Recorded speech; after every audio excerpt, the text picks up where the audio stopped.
ഏതായാലും ഈ ക്രിസ്മസ് കാലത്ത് നമ്മൾ ആഗ്രഹിച്ച സന്തോഷ വാർത്ത ഇനി ഇല്ല എന്നുള്ള ദുഃഖിക്കുന്ന ഒരു വാർത്തയാണ് ഇപ്പോൾ പുറത്തു വരുന്നത്. എറണാകുളം നമ്മുടെ സ്കൂട്ടർ ഇടിച്ചുണ്ടായ അപകടത്തെ തുടർന്ന് ക്രിട്ടിക്കൽ സ്റ്റേജിലായിരുന്ന നമ്മുടെ ലിനു ഏതായാലും നമ്മെ വിട്ട് പിരിഞ്ഞിരിക്കുകയാണ്. എന്നാലും ലിനുവിൻ്റെ ജീവൻ രക്ഷിക്കാൻ വേണ്ടി അർദ്ധരാത്രി മൊബൈലിൻ്റെ വെളിച്ചത്തിൽ ശസ്ത്രക്രിയ നടത്തി പൊരുതിയ നമ്മുടെ 3 യുവ ഡോക്ടർമാരുടെ യശസ് ഒരു കാരണവശാലും കുറയുകയില്ല എന്ന കാര്യത്തിൽ യാതൊരു തർക്കവുമില്ല. അത്രയ്ക്കും വലിയ ഒരു കാര്യം തന്നെയാണ് അർദ്ധരാത്രി ആ നടു റോട്ടിൽ വെച്ചിട്ട് ജീവൻ രക്ഷിക്കാൻ വേണ്ടി 3 ഡോക്ടർമാർ കാണിച്ച ആ ധൈര്യം എന്ന് പറയുന്നത് പ്രശംസനീയമാണ് എന്ന കാര്യത്തിൽ യാതൊരു തർക്കവുമില്ല. നമ്മുടെ ഗവർണറടക്കം, പ്രതിപക്ഷ നേതാവ് വി.ഡി. സതീശനടക്കം, മുഖ്യമന്ത്രി അടക്കം, നമ്മുടെ മെഗാസ്റ്റാർ പത്മശ്രീ ഭരത് മമ്മൂട്ടി അടക്കം അവരെ ഇന്ന് അഭിനന്ദിക്കുന്നത് നമ്മൾ കണ്ടു. തീർച്ചയായിട്ടും അവർ അത് അർഹിക്കുന്നുണ്ട് എന്ന കാര്യത്തിൽ യാതൊരു തർക്കവുമില്ല. ഇന്ന് കേരളം വിട്ട ദേശീയ തലത്തിലും അതുപോലെ തന്നെ അന്തർദേശീയ തലത്തിൽ നിന്ന് വരെ ആ ഡോക്ടർമാർക്ക് പ്രശംസ തീർച്ചയായിട്ടും കിട്ടിക്കൊണ്ടിരിക്കുകയാണ്. അതവർ അർഹിക്കുന്നുണ്ട് എന്ന കാര്യത്തിൽ യാതൊരു തർക്കവുമില്ല. കാരണം അത്രയ്ക്കും വലിയ ഒരു പ്രവൃത്തി തന്നെയാണ് നമ്മുടെ 3 ഡോക്ടർമാർ, കോട്ടയം മെഡിക്കൽ കോളേജിലെ ഡോക്ടറായ മനു, അതുപോലെ തന്നെ തോമസ് പീറ്റർ, അതുപോലെ തന്നെ ദിയ കെ തോമസ്, ആ 3 ഡോക്ടർമാരും തീർച്ചയായിട്ടും വളരെ വലിയ ഒരു സേവനം തന്നെയാണ്. നമ്മുടെ കേരളത്തിൻ്റെ മാനം ശരിക്കും പറയുകയാണെങ്കിൽ അവർ വാനോളം ഉയർത്തി എന്ന് വേണമെങ്കിൽ നമുക്ക് പറയാൻ വേണ്ടി സാധിക്കും. പക്ഷേ ഒരു സങ്കടം എന്ന് പറയുന്നത് ലിനു എന്ന് പറയുന്ന ആ ബൈക്ക് യാത്രക്കാരൻ അവസാനമായിട്ട് വെന്റിലേറ്ററിൽ നിന്ന് കാര്യമായ പ്രതികരണങ്ങളൊന്നും കിട്ടാതെ മരണത്തിന് കീഴടങ്ങി എന്നുള്ള സങ്കടകരമായ ഒരു വാർത്ത കൂടി ഇതിൻ്റെ ഒപ്പം ഞാൻ പങ്കുവെക്കുകയാണ്.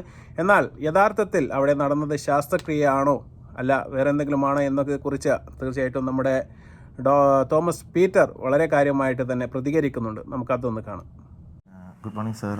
എല്ലാം തുടങ്ങുന്നതിന് മുമ്പ് ഒരു കാര്യം പറയാനുള്ളത്, നമ്മൾ ചെയ്തതൊരു ശസ്ത്രക്രിയയില്ല. അത് എല്ലാവരും അങ്ങനെയാണ് അതറിയുന്നത്. ഒരു റോഡരികിൽ വെച്ചൊരു ശസ്ത്രക്രിയ, അത് ഒരു ഓപ്പറേഷൻ അല്ലെങ്കിൽ ഒരു സർജറി എന്നതിലുപരി അതൊരു എമർജൻസി പ്രൊസീജിയറാണ്. ആളുടെ ഞാൻ ഇന്നലെ പറഞ്ഞിരുന്നു, ആളുടെ എയർവേ കംപ്ലീറ്റ്ലി ബ്ലോക്ക് ആകുമ്പോൾ ശ്വാസം കിട്ടാതെ റെസ്പിറേറ്ററി അറസ്റ്റിലേക്ക് പോവുകയും അങ്ങനെ ആ ഒരു സിറ്റുവേഷനിൽ തന്നെ മരണം ഉണ്ടാവാനുള്ള സാധ്യതയുണ്ട്. അതിനെ പ്രിവെൻറ്റ് ചെയ്യാൻ വേണ്ടി ചെയ്തൊരു എമർജൻസി പ്രൊസീജിയർ മാത്രമാണ് ക്രിക്കോതൈറോട്ടോമി. ഇന്നലെ നമ്മളത് വളരെ വ്യക്തമാക്കിയിരുന്നു. ആ ഒരു നിമിഷം നമ്മൾ ചെയ്യുന്നത് ആളുടെ ജീവൻ നിലനിർത്തുക, തൊട്ടടുത്തുള്ള ഹോസ്പിറ്റലിലേക്ക് എത്തിക്കുക. ഒരുപക്ഷെ നമ്മൾ അത് ചെയ്യാതെ ചിലപ്പോൾ കൊണ്ടുവരുന്നെങ്കിൽ വഴിയിൽ വെച്ച് തന്നെ നമുക്ക് ചിലപ്പോൾ ലിനുവിനെ നഷ്ടപ്പെട്ടിട്ട് വന്നേനെ. ഞങ്ങൾ ഇതുപോലെ വീട്ടിലേക്ക് പോവുമായിരുന്നു. ഡ്യൂട്ടി കഴിഞ്ഞ് വീട്ടിലേക്ക് പോകുന്ന വഴിക്കാണ് ബ്ലോക്ക് കണ്ടത്. ബ്ലോക്കിൻ്റെ അവിടെ നിന്ന് മുമ്പോട്ട് പോയപ്പോഴാണ് ഒരാൾ റോട്ടിൽ വെച്ച് കിടക്കുന്നത് കണ്ടത്. അങ്ങനെയാണ് നമ്മൾ വണ്ടി സൈഡാക്കി നമ്മൾ രണ്ടുപേരും അങ്ങോട്ട് ഇറങ്ങി ചെല്ലുന്നത്. പക്ഷെ നമ്മൾ ഇറങ്ങി ചെന്നപ്പോൾ ഓൾറെഡി ഇന്നലെ പറഞ്ഞതുപോലെ ഒരാൾ റോട്ടിൽ കിടക്കുന്നുണ്ടായിരുന്നു. ആൾക്ക് സംസാരിക്കാൻ പറ്റുന്നുണ്ടായിരുന്നു, പക്ഷേ വേദന പറയുന്നുണ്ട്, ആൾക്ക് ബോധമുണ്ടായിരുന്നു. അപ്പോഴാണ് റോഡിൻ്റെ സൈഡിൽ ഇതുപോലെ ഈ ഒരു അവസ്ഥയിൽ, അതായത് ശ്വാസം എടുക്കാൻ ബുദ്ധിമുട്ടായ ഒരു അവസ്ഥയിൽ വായിൽ മുഴുവൻ രക്തവും മണ്ണും എല്ലാമായി നിറഞ്ഞ്, അതായത് നമ്മുടെ തൊണ്ടയുടെ മേളിലേക്കുള്ള ഭാഗം ഫുള്ളി ഒബ്സ്ട്രക്റ്റഡ് ആയിട്ട് ജീവവായുവിന് വേണ്ടി വളരെ ബുദ്ധിമുട്ട് അനുഭവിക്കുന്ന ഒരാളെ കാണുന്നത്. അതേസമയം തന്നെ ഞങ്ങൾ കാണുമ്പോൾ തന്നെ ആ ആളുടെ സെർവിക്കൽ സ്പൈൻ, ഇന്നലെ പറഞ്ഞതുപോലെ കഴുത്തിന് പുറകിലുള്ള സ്പൈൻ, ഇങ്ങനത്തെ ഒരു ട്രോമ കെയറിൽ ആദ്യം നമ്മൾ ചെയ്യേണ്ട 2 കാര്യങ്ങൾ. ഒന്ന്, വായുസഞ്ചാരം ഉറപ്പുവരുത്തുക എന്നതാണ്. അതായത് എയർവേ നമ്മൾ കോംപ്രമൈസ്ഡ് ആയിട്ടുണ്ടെങ്കിൽ പേറ്റൻറ്റ് ചെയ്യുക എന്നുള്ളതാണ്. രണ്ടാമത്തത്, അതോടൊപ്പം തന്നെ ചെയ്യേണ്ട ഏറ്റവും ഇമ്പോർട്ടൻ്റ് ആയിട്ടുള്ള കാര്യമാണ് കഴുത്തിൻ്റെ പുറകിലുള്ള സെർവിക്കൽ സ്പൈനിനെ നമ്മൾ ഒരു സ്റ്റെബിലൈസേഷൻ ചെയ്യുക. അപ്പോൾ നമ്മൾ ചെല്ലുമ്പോൾ ഈ സെർവിക്കൽ സ്പൈനെ സ്റ്റെബിലൈസ് ചെയ്തുകൊണ്ടിരിക്കുന്ന ഒരാളെ നമ്മൾ കണ്ടു. അപ്പോൾ തീർച്ചയായിട്ടും എല്ലാ മാധ്യമങ്ങളിലും വന്ന ഒരു വാർത്ത എന്ന് പറയുന്നത് വയ്യേരിയിൽ ശസ്ത്രക്രിയ നടത്തി ജീവൻ രക്ഷിക്കാനുള്ള ശ്രമം നടത്തി എന്ന രീതിയിൽ തന്നെയാണ് എല്ലാ മാധ്യമങ്ങളും ഈ ഒരു വാർത്ത റിപ്പോർട്ട് ചെയ്തത് എന്നതാണ്. പക്ഷേ ശരിക്കും പറഞ്ഞാൽ അതൊരു ശസ്ത്രക്രിയ എന്നതിന് അപ്പുറം ഡോക്ടർ നമുക്ക് പറഞ്ഞു തരികയാണ് അതൊരു എമർജൻസി പ്രൊസീജിയറാണ്. കാരണം എയർവേ കംപ്ലീറ്റ് ബ്ലോക്കായിരിക്കുകയാണ്. കാരണം വായിലും ശ്വാസനാളത്തിലും എല്ലാം മണ്ണും അതുപോലെ തന്നെ രക്തവും എല്ലാം അടിഞ്ഞു കൂടിക്കൊണ്ട് അദ്ദേഹത്തിന് ശ്വാസം എടുക്കാൻ തീരെ പറ്റാത്ത ഒരവസ്ഥയിലാണ് ഈ ഡോക്ടർമാർ വയ്യേരിയിൽ വെച്ച് അദ്ദേഹത്തെ കാണുന്നത് എന്നുള്ളതാണ്. സ്ട്രോയും അതുപോലെ തന്നെ ബ്ലേഡും ഉപയോഗിച്ചുകൊണ്ട് അർജൻറ്റായിട്ട് അതിന് ശ്വാസം കിട്ടാനുള്ള ഒരു എമർജൻസി പ്രൊസീജിയറാണ് ഞങ്ങൾ അവിടെ വെച്ച് നടത്തിയത്. ശരിക്കും അത് ശസ്ത്രക്രിയ എന്ന് പറയാൻ വേണ്ടി സാധിക്കുകയില്ല എന്ന് തന്നെയാണ് നമ്മുടെ ഡോക്ടർ തോമസ് പീറ്റർ ഇപ്പോൾ തീർച്ചയായിട്ടും നമുക്ക് പറഞ്ഞു തന്നിരിക്കുന്നത്. തീർച്ചയായിട്ടും അദ്ദേഹം പറയുന്നത് കാര്യം തീർച്ചയായിട്ടും നമ്മൾ മുഖവിലക്കെടുക്കുന്നു. തീർച്ചയായിട്ടും അത് തന്നെയാണെങ്കിലും ഇന്നത്തെ കാലത്ത് നമുക്ക് മനസ്സിലാക്കാൻ വേണ്ടി സാധിക്കും. റോഡരികിലൊക്കെ അപകടം പറ്റി കിടക്കുന്ന ആൾക്കാരെ കണ്ടു കഴിഞ്ഞാൽ തീർച്ചയായിട്ടും ചില സ്ഥലങ്ങളിൽ ചില ആൾക്കാർ മൈൻഡ് ചെയ്യാതെ പോകുന്ന ഒരു കാലത്താണ് നമ്മൾ ജീവിക്കുന്നത്. അത്തരമൊരവസ്ഥയിൽ ഡോക്ടർമാരായ ഇവർ ആ വഴിയരികിൽ പാർക്ക് ചെയ്തതിന് ശേഷം അവിടെ ഇറങ്ങിയിട്ട് അതും വളരെ റിസ്കിയായ ഒരു കാര്യം ഏറ്റെടുക്കാൻ കാണിച്ച ഒരു തൻ്റെ ഇടം അല്ലെങ്കിൽ ആ ഒരു മനസ്സിന് തീർച്ചയായിട്ടും ഒരു കയ്യടി അവർ അർഹിക്കുന്നുണ്ട്. കാരണം ഇന്നത്തെ കാലത്ത് അങ്ങനെയൊക്കെ എന്തെങ്കിലും ചെയ്തിട്ട് മരണപ്പെട്ട് കഴിയുകയാണെങ്കിൽ തീർച്ചയായിട്ടും കൊലക്കുറ്റത്തിന് കേസെടുക്കുന്നത് ഉൾപ്പെടെ ചിലപ്പോൾ ജനങ്ങൾ ഡോക്ടർമാരെ കൈകാര്യം ചെയ്യുന്നത് വരെ കേരളത്തിൽ മാത്രമല്ല ഇന്ത്യയിൽ പലയിടത്തും നമ്മൾ കണ്ടതാണ്.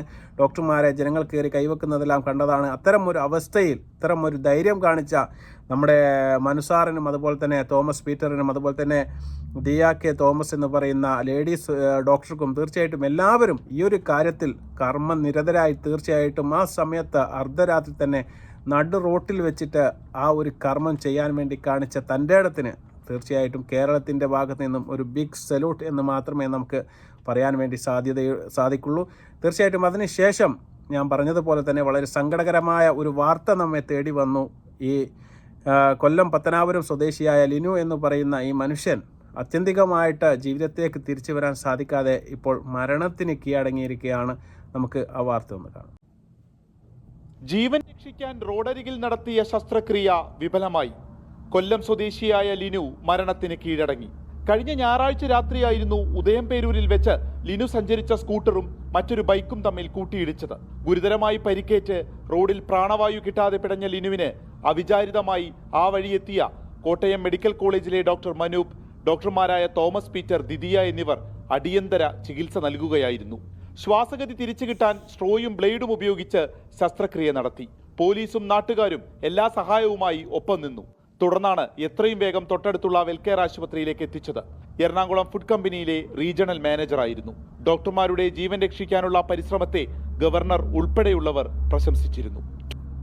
ഇപ്പോൾ കൊല്ലം പത്തനാപുരം സ്വദേശിയായ ലിനു അവസാനമായി മരണത്തിന് കീഴടങ്ങിയിരിക്കുന്നു എന്നുള്ള സങ്കടകരമായ ഒരു വാർത്ത ആ നാടിനെ മൊത്തം ദുഃഖത്തിലായിത്തീരുകയാണ്. അതുപോലെ തന്നെ ഈ ഒരു വാർത്ത ഇന്ന് കേരളത്തെ മൊത്തം ദുഃഖത്തിലായിത്തി എന്നുള്ളതാണ്. കാരണം ഈ ഡോക്ടർമാരുടെ ഈ പരിശ്രമങ്ങളെല്ലാം തന്നെ വിജയിച്ച് ഈ ക്രിസ്മസിന് വലിയൊരു സന്തോഷം തിരിച്ചു വരുമെന്നുള്ള പ്രതീക്ഷയിൽ തന്നെയായിരുന്നു കേരളവും അതുപോലെ തന്നെ ലോകവും. തീർച്ചയായിട്ടും അവരുടെ പ്രാർത്ഥനകളെല്ലാം തന്നെ നിരർത്ഥമായി എന്ന് വേണമെങ്കിൽ നമുക്ക് പറയാം. തീർച്ചയായിട്ടും അത്രയ്ക്കും വലിയ ഒരു ആക്സിഡൻ്റ് ആയിരുന്നു അവിടെ സംഭവിച്ചത് എന്ന് വേണം. ജോലി സന്നദ്ധാർത്ഥം അദ്ദേഹം പോകുന്ന വഴിക്കാണ് അദ്ദേഹത്തിന് ഈ അപകടം സംഭവിച്ചത്. തീർച്ചയായിട്ടും ദാരുണമായ ഒരു സംഭവം തന്നെയായിരുന്നു. എന്നാലും അതിൽ നിന്ന് അവരെ രക്ഷിക്കാനുള്ള ഏറ്റവും ഫലപ്രദമായ നടപടി കാണിച്ച 3 ഡോക്ടർമാരുടെ യശസ് തീർച്ചയായിട്ടും ഒരിക്കലും ഈ ഒരു അപകടത്തിലും ഈ ഒരു മരണത്തിലും തീർച്ചയായിട്ടും കുറയുന്നില്ല. അവരുടെ തല എന്ന് തന്നെ ഉയർന്നു തന്നെ ഇരിക്കും. അതിനുള്ള പ്രധാനപ്പെട്ട കാരണം അവർ കാണിച്ച ആ സമയത്ത് കാണിച്ച ആ ഒരു മനോധൈര്യവും അവരെടുത്ത തീരുമാനവും തീർച്ചയായിട്ടും ആ സമയത്ത് അന്നനാളത്തിൽ കുടുങ്ങിയ അതുപോലെ തന്നെ രക്തവും അതുപോലെ തന്നെ മണ്ണും എല്ലാം നീക്കം ചെയ്തത് കൊണ്ട് ഹോസ്പിറ്റലിൽ എത്തുന്നത് വരെ അവർക്ക് ജീവൻ നിലനിർത്താൻ വേണ്ടി സാധിച്ചു എന്നുള്ളതാണ്. അല്ലെങ്കിൽ തൽക്ഷണം തന്നെ മരണപ്പെടാനുള്ള സാധ്യത കൂടുതലാണ് എന്നാണ് ഡോക്ടർമാർ തന്നെ പറയുന്നത്. വെൽകെയർ ഹോസ്പിറ്റൽ എന്ന് പറയുന്ന ഹോസ്പിറ്റലിൽ പെട്ടെന്ന് എത്തിക്കാൻ വേണ്ടി അവർക്ക് സാധിച്ചു. അതുപോലെ തന്നെ വെന്റിലേറ്ററിൽ പ്രവേശിപ്പിക്കാനും സാധിച്ചു. എങ്കിലും ജീവൻ തിരിച്ചു പിടിക്കാൻ വേണ്ടി സാധിച്ചില്ല എന്നുള്ള സങ്കടകരമായ ഒരു അവസ്ഥയാണ്. തീർച്ചയായിട്ടും അദ്ദേഹത്തിൻ്റെ ആത്മാവിന് തീർച്ചയായിട്ടും നിത്യശാന്തി കിട്ടട്ടെ എന്ന് നമ്മൾ ആത്മാർത്ഥമായി പ്രാർത്ഥിക്കുന്നു. വീണ്ടും നല്ലൊരു വീഡിയോയുമായി വരുന്നതുവരെ നന്ദി, നമസ്കാരം.